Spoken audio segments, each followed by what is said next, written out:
दोस्तों, भारत के तकनीकी और रणनीतिक गलियारों में पिछले कुछ दिनों से ऐसी हलचल है मानो किसी बड़े तूफान से पहले की हवा चल रही हो। एक ऐसा तूफान जो सिर्फ भारत की डिजिटल दुनिया ही नहीं बदलेगा बल्कि वैश्विक ताकतों के समीकरण को भी हिला देगा।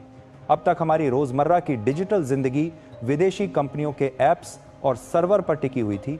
सुबह की पहली सर्च गूगल पर होती थी, यादें और तस्वीरें फेसबुक, इंस्टाग्राम पर जाती थी, बातचीत व्हाट्सएप पर होती थी और खबरें ट्विटर से मिलती थी। लेकिन असली कंट्रोल हमारे हाथ में नहीं था। हमारी हर क्लिक, हर चैट और हर पसंद नापसंद हजारों किलोमीटर दूर अमेरिका के सर्वर रूम्स में रिकॉर्ड होती थी। कई बार इस डाटा का इस्तेमाल हमारी जानकारी के बिना हमारे खिलाफ भी किया जाता था।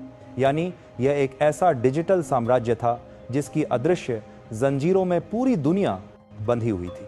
लेकिन अब भारत ने तय कर लिया है कि इन जंजीरों को तोड़ना ही होगा और यही है इस नए युग की शुरुआत। सूत्रों से मिली जानकारी के अनुसार भारत एक पूरी तरह स्वदेशी और आत्मनिर्भर डिजिटल इकोसिस्टम की नींव रखने जा रहा है। इसमें सर्च की है नई मैटर जानकारी प्रकार था।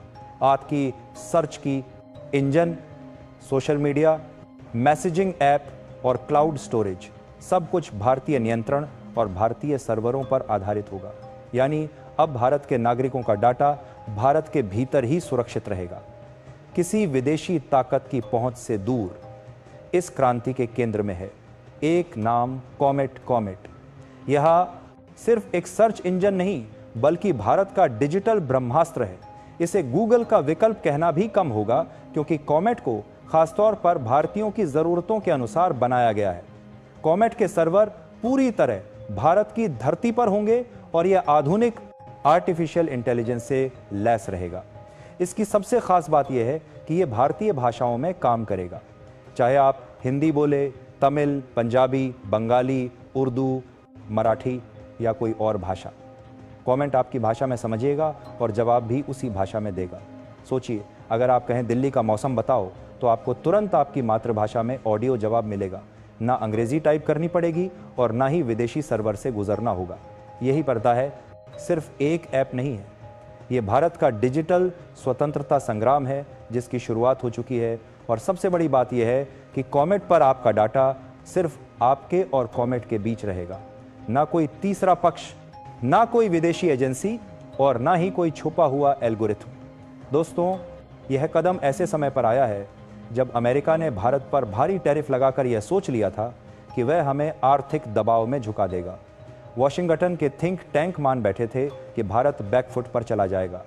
लेकिन दिल्ली की गलियों और साउथ ब्लॉक के बंद कमरों में एक अलग ही खेल लिखा जा रहा था। भारत ने धीरे धीरे डॉलर आधारित व्यापार व्यवस्था से दूरी बनाना शुरू किया। तेल, गैस, रक्षा और तकनीकी सौदों में स्थानीय मुद्राओं और वैकल्पिक पेमेंट चैनलों का इस्तेमाल बढ़ा दिया गया।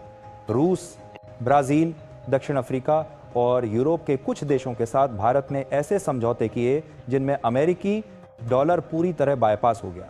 यह अमेरिका की असली ताकत डॉलर पर सीधा वार था और अब इस आर्थिक जवाब के बाद भारत ने डिजिटल मोर्चे पर भी चाल चल दी है। यह चाल सीधे अमेरिका के उस साम्राज्य पर हमला है जिसे गूगल, फेसबुक, इंस्टाग्राम, ट्विटर और व्हाट्सएप ने दशकों से खड़ा किया है। यह सिर्फ टेक्नोलॉजी प्लेटफॉर्म नहीं है बल्कि डाटा के साम्राज्य हैं, जिन्हें पता होता है कि आप क्या सोचते हैं, क्या चाहते हैं और किसे पसंद या नापसंद करते हैं। याद कीजिए, चीन ने सालों पहले इन कंपनियों को अपने देश से बाहर कर दिया था और अपने प्लेटफॉर्म बना लिए थे। अब भारत भी वही कर रहा है, लेकिन और बड़े पैमाने पर कॉमेट की लॉन्चिंग सिर्फ भारत तक सीमित नहीं रहेगी। शुरुआती चरण में इसे 12 देशों में उतारा जाएगा, जिनमें एशिया, अफ्रीका, अरब देशों और ऑस्ट्रेलिया के हिस्से शामिल होंगे। धीरे धीरे यह पूरे विश्व में फैलेगा। यह अमेरिका के लिए किसी डिजिटल सुनामी से कम नहीं है, क्योंकि गूगल, व्हाट्सएप, इंस्टाग्राम और ट्विटर के सबसे ज़्यादा यूज़र्स भारत में ही हैं। अगर भारत अपने 80 करोड़ इंटरनेट यूज़र्स को कॉमेट और अन्य स्वदेशी प्लेटफॉर्म्स पर ले आता है तो अमेरिका की अरबों डॉलर की कमाई रुक जाएगी। लेकिन दोस्तों, कॉमेट सिर्फ एक सर्च इंजन नहीं है, ये एक पूरा डिजिटल इकोसिस्टम है। इसमें social media, messaging, email, cloud storage और यहाँ तक कि ई कॉमर्स के लिए भी विकल्प होंगे।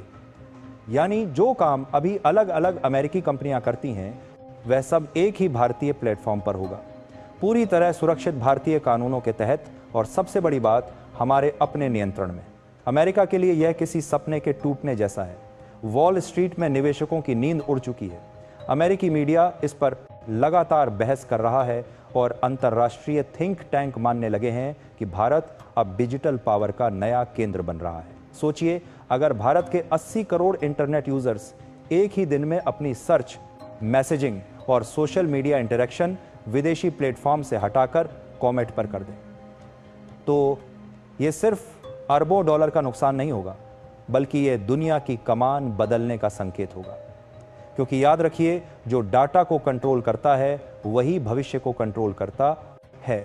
कॉमेट का एआई इतना एडवांस होगा कि यह सिर्फ आपकी सर्च को नहीं समझेगा, बल्कि आपके इंटरेस्ट और ज़रूरतों के आधार पर आपके लिए नए समाधान भी सुझाएगा। और सबसे बड़ी बात, यह सब होगा बिना आपकी प्राइवेसी से समझौता किए। कॉमेट में इंटीग्रेशन की ज़बरदस्त क्षमता होगी। अगर आप किसी ऐप से जुड़ी चीज़ सर्च करेंगे तो ये आपको सीधे उसी ऐप के प्लेटफॉर्म पर पहुंचा देगा। अब बड़ा सवाल यह है, क्या अमेरिका इस बदलाव को शांतिपूर्वक देखेगा या फिर दबाव बनाएगा, व्यापार में बाधाएं डालेगा, तकनीकी प्रतिबंध लगाएगा?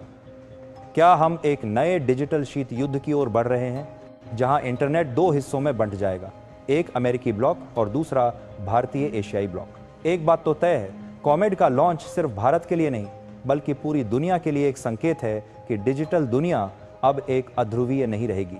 नए खिलाड़ी मैदान में आ चुके हैं और खेल के नियम बदलने वाले हैं। भारत की यह चाल आने वाले समय में उसकी अर्थव्यवस्था, उसकी सुरक्षा और उसकी वैश्विक प्रतिष्ठा को नई ऊंचाइयों पर ले जाएगी। दोस्तों, ये सिर्फ एक सर्च इंजन की कहानी नहीं है, ये उस राष्ट्र की कहानी है जिसने सदियों तक गुलामी, आर्थिक शोषण और तकनीकी निर्भरता झेली, लेकिन अब उसने ठान लिया है कि आने वाली पीढ़ियों को एक ऐसी राह दी जाए जहां किसी विदेशी ताकत का साया भी न पड़े। अमेरिका ने दशकों तक डिजिटल दुनिया का साम्राज्य चलाया, हमारी सोच, हमारी पसंद, हमारी आदतें, यहां तक कि हमारी आवाज भी उनकी पकड़ में रही। लेकिन कॉमेट के रूप में भारत ने यह साफ कर दिया है कि अब हम सिर्फ यूजर नहीं रहेंगे, बल्कि क्रिएटर, इनोवेटर और लीडर बनेंगे। ये बदलाव सिर्फ तकनीकी स्तर पर नहीं, बल्कि आर्थिक, कूटनीतिक और मानसिक स्तर पर भी होगा। कॉमेट की शुरुआत उस चिंगारी की तरह है जो धीरे धीरे पूरे डिजिटल आकाश को रोशन करेगी। जब भारत अपने social media, messaging apps, payment system और नेविगेशन तकनीक में पूरी तरह स्वदेशी होगा, तब हमारे डाटा की सुरक्षा, हमारी डिजिटल आज़ादी और हमारी वैश्विक पहचान सब हमारे हाथ में होगी। ये कदम न केवल अरबों डॉलर की विदेशी निर्भरता को खत्म करेगा, बल्कि युवाओं के लिए लाखों रोजगार और स्टार्टअप अवसर भी पैदा करेगा। आज जो लोग इसे सिर्फ एक सर्च इंजन का लॉन्च मान रहे हैं, वे इतिहास के इस मोड़ को नहीं समझ पा रहे। आने वाले वर्षों में कॉमेट और इससे जुड़े स्वदेशी डिजिटल प्रोजेक्ट्स दुनिया की पावर बैलेंस बदल देंगे। भारत अब एक उपभोक्ता राष्ट्र से निर्माता राष्ट्र बनेगा और दुनिया को यह एहसास होगा कि डिजिटल साम्राज्य अब सिर्फ एक महाद्वीप के हाथ में नहीं रहेगा। यह सिर्फ भारत का डिजिटल स्वतंत्रता संग्राम नहीं है, ये पूरी दुनिया के लिए एक संदेश है कि तकनीक का भविष्य उसी के हाथ में होगा जो अपने डाटा, अपनी सोच और अपनी पहचान की रक्षा कर सके। और आज भारत ने यह पहला निर्णायक कदम उठा लिया है। यह है शुरुआत एक नए डिजिटल युग की।